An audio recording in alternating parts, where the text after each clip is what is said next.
Okay, chapter 27 of Tanya. Do not be troubled by sinful thoughts.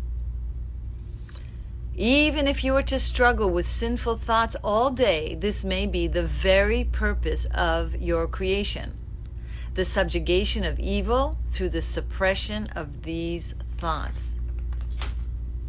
This chapter is critical for those who suffer OCD type of thoughts. So many people are so bothered and feel so heavy-hearted that they are challenged by all these extraneous thoughts. So the Alter Rebbe actually teaches us that there's really no cause for sadness and no cause to be concerned over these sinful thoughts. Whether it comes during the time that we're occupied in our material affairs, or if these thoughts disturb His service of Hashem in study and prayer and alike. In this chapter, the Alter Rebbe will discuss that when engaged in our material life, that there's not only not a cause for sadness when these thoughts come our way, but on the contrary, they ought to give rise to joy. This is so important. Now, we're taught the first thought that comes to our mind is not our fault. It's the Yetzer Hara. What we do after that thought comes is our choice. So being aware that we are not created like a tzaddik, we are not created with not having this Yetzer Hara, then we are going to be having these extraneous thoughts. So our work on this earth is not to give into it, and definitely not to get sad that we have it.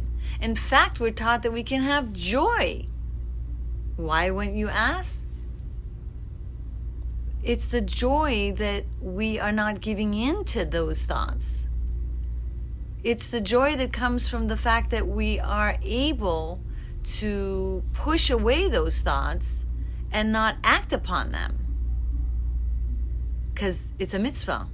And the mitzvah is that you shall not go after your heart's desire. Meaning, there's a thought, and then it might percolate in your heart as a desire, but you don't give in to that bad thought. And so, there's a place to rejoice. As we see in Tanya, when one passively refrains from a sin, he is rewarded as though he had actively performed a mitzvah. So not only should the occurrence of these thoughts not grieve him, but it ought to bring him joy, for only thereby he is able to fulfill this commandment. On the contrary, such sadness is due to conceit, for he does not know his place, and that this is why he is distressed, because he has not attained the level of a tzaddik. But he wasn't meant to attain that level of a tzaddik. For were he to recognize his station, that he is very far from the rank of a tzaddik, were he to just understand that alvaya beinani, even for a few moments in his life, then he wouldn't be so sad.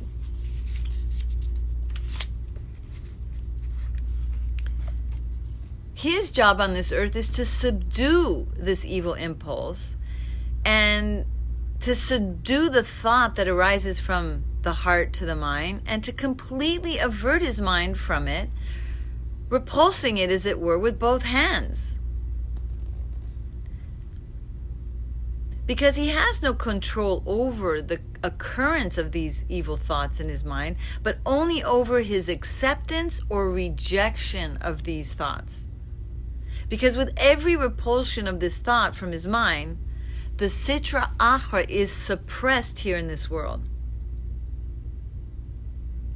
As it says in Parshas Truma in the Zohar, divine satisfaction occurs when the Sitra Achra is subdued here below, whereby God's glory rises above all, more than any other praise, and this ascent is greater than all else. Can you imagine, like, people want to praise Hashem all day long in their tefillahs, but one rejection of a bad thought is worth way more than praising Hashem all day long. And the glory of Hashem's kingdom is revealed from that rejection. Okay, it's not like you shouldn't be trouble-hearted at all by these thoughts. I mean, for sure you can pray to Hashem, please help me, like, not have as many. And the reason is, you don't want to become indifferent to them, and then you won't, wage war against them. But surely the Alter Rebbe says is that you should not be sorely troubled by them. Because even if a person is engaged all the days of his life in this conflict with trying to battle away these thoughts from entering their mind, but really maybe perhaps that this is the reason why this person was created. And maybe this is the service demanded of him, to subdue the Sitra Achra constantly. And we see this concerning Eov when it says, you have created wicked man. As if it was preordained that one man would be wicked and another righteous. Well, in a sense, yeah, one man was born righteous and doesn't have a Yetzer Hara, and the other one is born not a tzaddik and is born with a Yetzer Hara. So as we continue, and we see here that you see each type of service brings divine pleasure to Hashem. There's the sweet type of service by the tzaddikim, and then there's the the challenging personalities that are the ones that are not born tzaddikim, that struggle and that also give God a type of pleasure, that they're combating the bitterness and they're overcoming the challenge, and that is a type of pleasure that God experiences when we win the war, as it were. So they're the ones that turn darkness into light. And we learn this from a pasuk in Breshis, when it says, you know the story when Yaakov asked to get some delicacies to give to his father Yitzchak. And so the pasuk actually is, and make me delicacies, where the word matamim is written in the plural, indicating two kinds of pleasure, teaching us that there's two ways to please Hashem: the work of a tzaddik and the work of the person who's not a tzaddik. And so our divine service of Hashem brings divine pleasure to Hashem. Another point that the Alter Rebbe wants to bring out here is that when we abstain from permitted matters, we have the same effect of toppling down and crushing the Sitra Achra, which means lessening our inner negative energies within. So, one thing leads to the next. The more you discipline yourself in one area, then it'll kind of flow through to the next area of your life, let's say regarding speech. Because you controlled the way you ate, then you'll have more control with the way you speak, because you diminish that negative energy within you, and you strengthen the gevura, that energy of self-discipline. So even if it's not like a sinful act, even if it's just a permissible act, so we can actually also battle those types of thoughts that are not necessarily sinful thoughts. And again, one thing will affect the other. And it says here, even if you sacrifice an impulse, even for only a short period of time, if he delays, for example, partaking in even something permissible and even essential, with the intention of subduing the Sitra Achra in the left part of his heart, it achieves this end. So, for instance, if he wants to eat but delays his meal for an hour or less, and during that time he studies Torah, doesn't mean that he's going to end up studying more Torah. It's just he's delaying his meal because no extra learning will be done. But the fact that he's delaying it has a grand effect on his neshama. And that's why in the Gemara it says the 4th hour of the day is when all men eat, but the 6th hour is the mealtime for scholars, because they would purposely go hungry for 2 hours with this intention. Although, again, even after the meal, they would study all day long. So if one restrains his mouth from saying such things that he greatly desires to say, let's say concerning mundane matters, even where there's nothing wrong with the words per se, but he refrains from speaking them precisely because he feels it's a desire to do so. And so any kind of slightest subjugation of the Sitra Achra here on this earth, literally, the glory of God and His holiness is greatly also elevated on high. And then, from this holiness, a sublime holiness issues forth upon the man below to assist him with a great and powerful aid in his service of Hashem.